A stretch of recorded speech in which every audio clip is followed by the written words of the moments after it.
আসসালামু আলাইকুম। আশা করি সবাই ভালো আছেন। তো আজকে আমি গরুর মাংস রান্না করব।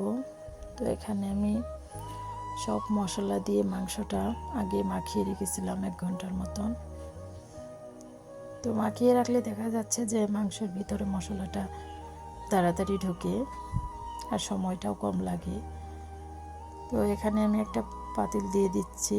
পাতিলে একটু তেল দিয়ে দিলাম তেজপাতা, দারচিনি, এলাচ।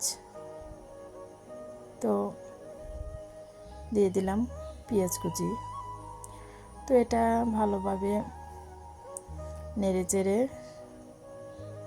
ভেজে নেব। ভেজে নেওয়ার পর একটা কালার হওয়া পর্যন্ত এটা ভালোভাবে ভেজে নেব। তারপর এখানে মাংসটা ঢেলে দেব।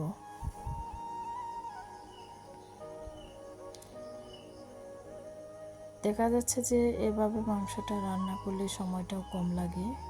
তো গ্যাসে রান্না করলে এভাবেই আমি রান্না করি সময়তে।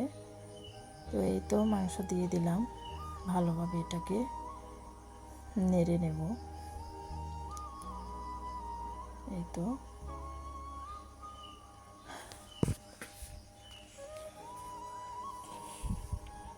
আমার ভিডিও আসলে কেমন হয় জানি না, রান্নার ভিডিও।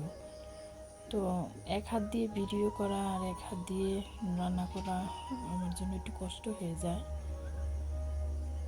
তো এই জন্য হয়তো একটু ভালো নাও দেখা যেতে পারে। তো একটু এখানে পানি দিয়ে দিলাম কষানোর জন্য। তো আমার ভয়েসেও হয়তো অনেক সমস্যা, কারণ আমি ভয়েসে কথা ওইভাবে বলতে পারি না গুছিয়ে। যদি ভুল হয়ে থাকে ক্ষমা দৃষ্টিতে দেখবেন।